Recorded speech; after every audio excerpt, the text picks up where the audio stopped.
주간 0.3%는 거의 역대 최대 상승이다, 그렇게 보시면 될 것 같습니다. 반면 서울과 전국 시세는 전반적으로는 같이 갔었는데, 요즘에 같이 간다고도 할 수 있지만 그 편차가 이렇게 벌어진 거는 또 사상 처음이었거든요. 그래서 전국 데이터에는 결국 서울시 데이터가 녹아 있는 것을 생각해 본다면은 현재 서울시 강세와 전국 강세 간에는 차별이 굉장히 크다, 이렇게 말씀드리겠고요.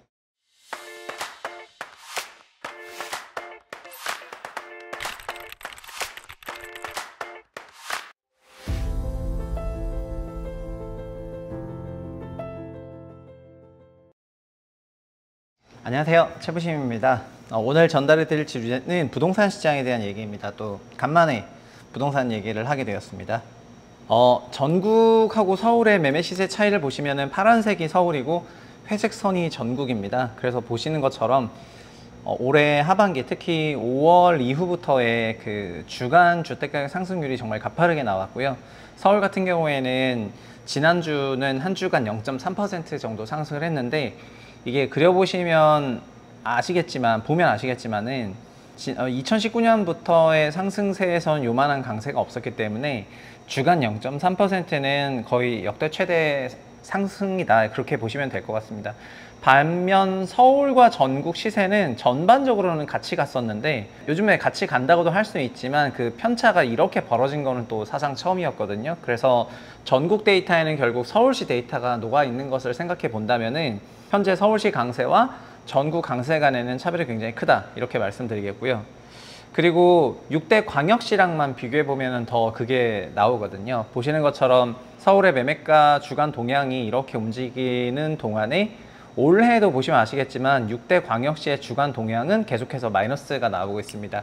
6대 광역시 주간 동향이 마이너스라고 해서 실거래가 마이너스냐, 그거는 아닐 수도 있는데, 실거래 지수는 따로 발표하는데 주간 동향이라는 거는 한 주간에 이렇게 발표되는 소위 호가들도 반영을 하거든요. 그래서 호가들이 그렇게 강력하게 나오지 못하고 있는 그런 상황이고, 반대로 20년에서 21년의 그 상승장일 때는 서울보다는 오히려 더 6대 광역시로 대표되는 지역에서 가격 상승세가 훨씬 컸거든요.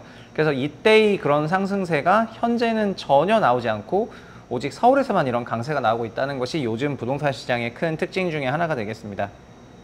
지방 6대 광역시 말고 순수하게 지방을 보면요, 순수 지방 같은 경우에도 마찬가지인데, 지방 같은 경우에 오히려 지금 마이너스세가 계속해서 이어지고 있습니다.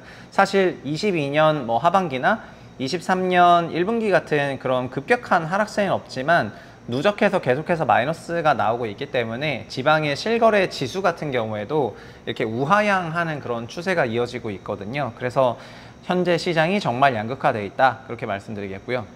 지금은 서울과 비서울로 시장이 그래서 완전 양극화되어 있고요. 여기 비서울에는 6대 광역시들도 다 포함이 되는데 6대 광역시조차도 현재 그런 강세장 분위기가 나오고 있지 않습니다. 그래서 서울의 전반적 강세가 저는 수요자 풀에서 나왔다, 이렇게 말씀을 드려왔는데, 일단 전세를 보시면은 주택의 결국 매매 시세는 전세 시세에 기반해서 움직이니까 전세 시세를 봤을 때 서울 전세가 보시는 것처럼 올해 2분기 말 들어서, 그러니까 5월, 6월 들어서 이렇게 다시 재상승세에 올라왔다는 걸 알 수가 있고요. 사실은 작년 연간으로도 전세는 상당한 그런 강세를 보였습니다. 물론 재작년에 이렇게 엄청 크게 하락했기 때문에 이런 큰 하락 이후에 반등했다고도 보실 수가 있지만, 이 하락을 기점으로 이렇게 큰 상승이 나오게 된 것이 지금은 잘 아시겠지만 비아파트를 기피하면서 아파트의 그 전세로 넘어가는 그런 수요가 많이 나오면서 그 전세 강세가 나온 것 같습니다. 그리고 정부도 그래서 요즘 시장을 어떻게 보고 있냐라는 그런 질문을 했을 때 9개월 만에 관계장관 회의가 있었잖아요. 근데 그걸 하고 나서 그 다음 주에도 보도자료를 따로 냈는데, 정부는 갑자기 3년 만에 드디어 자금조달계획서 이거를 공개했습니다. 저는 이거를 보고 시장을 보는 게 제일 정확하다 생각하거든요. 이거는 집을 산 사람들이 내가 돈을 어떻게 마련했다, 그거를 보여주는 거기 때문에 정말 시사점이 큰데, 이 자금조달 계획서를 보면은 전세를 승계하고 매수하는 거가 갭투자죠. 갭투자 비중이 보시면은 21년 12월 주택가격 정점일 때는 서울 아파트 기준으로 갭이 60%였습니다. 그러니까 10채에서 6채가 다 전세계인 갭 매수였어요. 21년 12월에.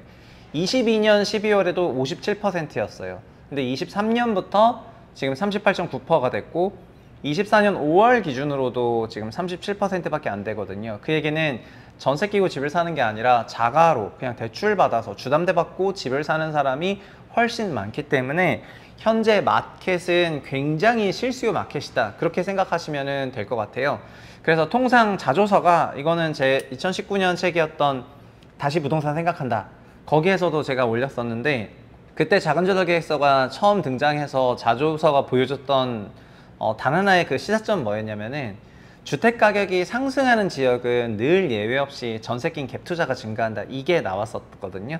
그래서 보면은 국토부는 이 데이터를 내부로 갖고 있어서 외부에 공개를 하지 않습니다. 이게 공개 데이터가 아닙니다. 그러다 보니까 자기네가 시장을 파악할 때 자금조달 계획서를 가지고 판단하는데, 자조서상 전세 낀 갭 투자 비중이 높아지면은 매매가 강세, 전세 낀 갭 투자 비중이 내려가면은 실수요 마켓이니까 매매가 약세, 이게 지금까지 한 번도 안 틀려왔거든요.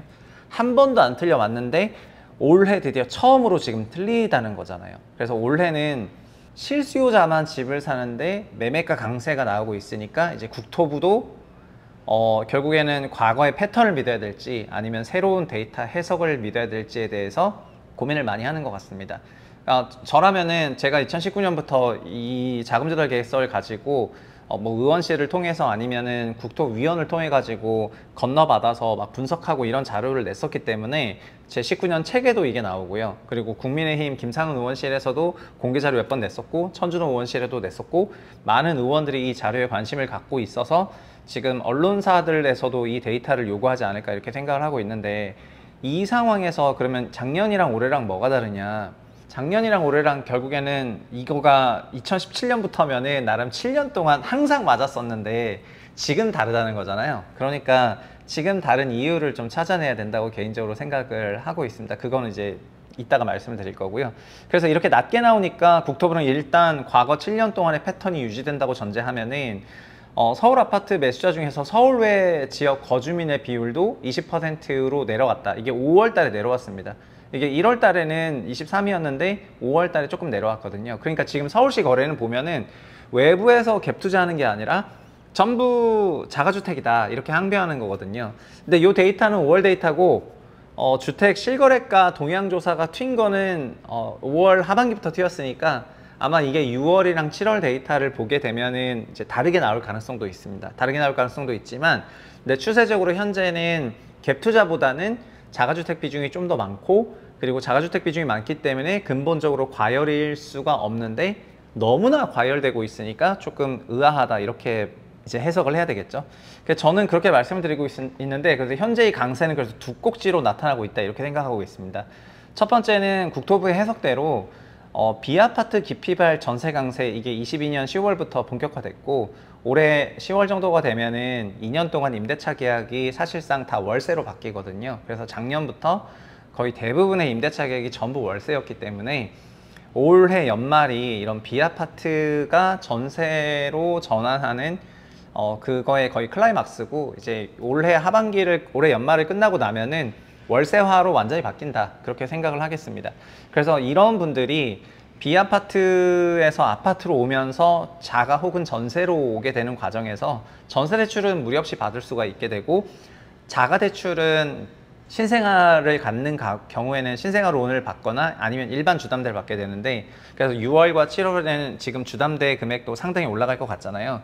그런 맥락에서 그런 주택 대출을 활용해 가지고 주택 구입을 하는 그런 국면에 있는 것 같습니다. 그리고 임대차 환경이 굉장히 불안했던 상황이고, 20년, 21년에 주택을 미보유해서 주택 가격이 막 상승했을 때 그런 불안을 느꼈던 포모 심리도 있었다는 걸 생각하면은, 요 가구들이 만들어내는 주택시장 강세는 서울에 있는 일반 소형 아파트 강세, 그 다음에 소형 아파트 혹은 일반 가격 아파트 가격 강세를 이제 이런 구매군들이 만드는 것 같습니다.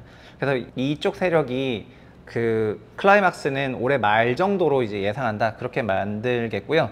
반대로 그러다 보니까 현재 다주택자, 22년까지 시장을 주도했던 다주택 가구 같은 경우에는 보시면 아시겠지만 지방 부동산이 여전히 회복을 못한 상태다 보니까 보유하고 있는 부동산들 중에서 손실 부동산이 많아요.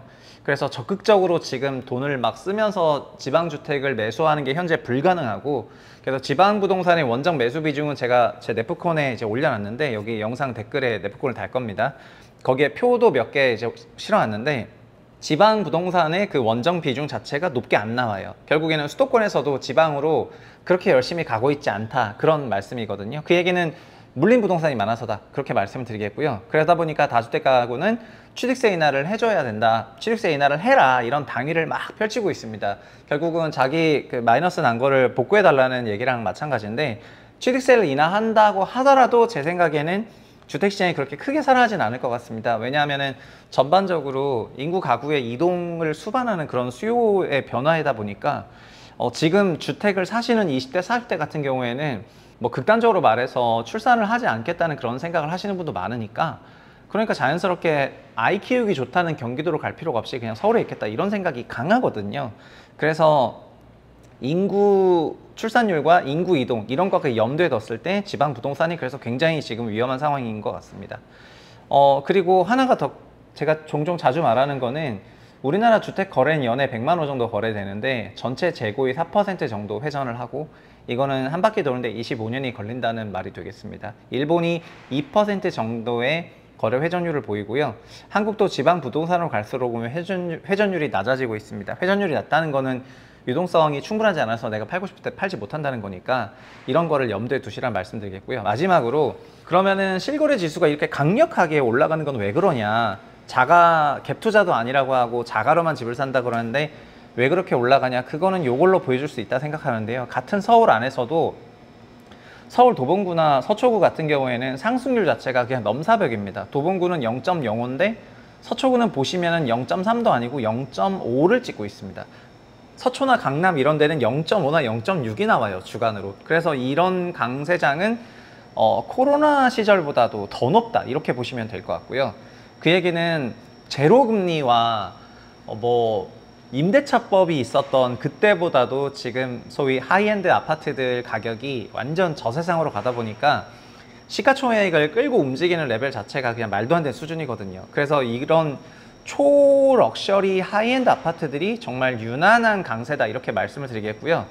주간 상승률 기준으로는 지금 서울 강북권이랑 10배 차이 나고, 그 얘기는 이 정도의 집을 살 수 있는 사람들은 말 그대로 부자인데, 요즘에는 대기업 단위 맞벌이 이 부자가 아니고 이 정도로 하이엔드 아파트를 그렇게 영끌해서는 못 사고요.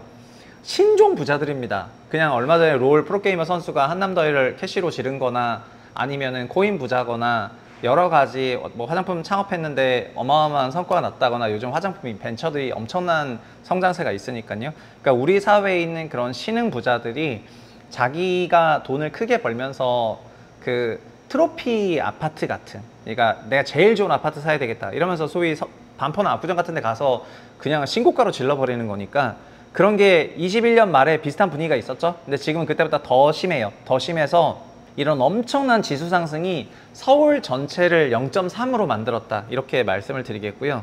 그래서 일반적인 그런 아파트들이 종합적인 그런 강세라고 이제 말씀드리긴 조금 어려울 것 같고, 오히려 하이엔드로 가면 갈수록 그럴수록 정말 더 넘사벽으로 가는 그런 국면이기 때문에, 저는 그래서 이런 하이엔드 아파트 갖고 있는 부자들 말고, 이제 이런 걸 올캐시로 지는 사람들 말고 개인들 같은 경우에는 그분들한테 적당히 파는 것도 나쁘지 않다 이렇게 얘기를 하고 있는데, 어쨌든 시장이 이렇게 좀 굉장히 양극화되어 있다, 이렇게 말씀드리겠습니다. 정리하면은 이건 거의 신흥부자들의 돈잔치고요. 트로피로 구입하는 단지들이고, 이들 단지 실거래가가 근데 지수를 끌어올리고 있습니다. 엄청나게 끌어올리고 있고, 이거는 매스마켓은 아니라고 보고 있습니다. 이 매스마켓은 2년 정도 유지됐던 비아파트 기피가 서울에서 아주 강력하게 나타나면서, 그게 9억의 아파트를 건들고 9억의 아파트를 처분하면서 이제 15억대 아파트로 가고, 그리고 15억대 아파트를 처분하면서 소위 20억대 아파트로 가는 이제 이런 단계까지는 만들어내고 있는 것 같은데, 소위 뭐 그냥 국평을 그냥 수십억 주고 던지는 이런 매수하는 이런 사람들은 이제 이런 사람들이죠. 엄청나게 새롭게 이제 돈을 버는 사람들이죠. 그래서 시장 전반적인 구매력 확대가 시장에 넘치는 상황이 아니고, 비수도권으로 낙수 효과가 충분히 나오고 있지 않다. 그래서 비수도권이든 수도권이든 전체적으로는 임차료가 그렇게 높은 강세를 보이지 못하고 있고요. 서울 트로피 단지들이 그 사세를 보이고 있는 것에 너무 현혹될 필요가 없다고 생각합니다. 개인적으로 올해 일반 단지들은 전세가 안정화가 강세 클라이막스일 거라고 생각을 하고요. 그렇기 때문에 뭐 잘 시장에 대응하시기를 바라겠습니다. 여기까지 하겠습니다. 감사합니다.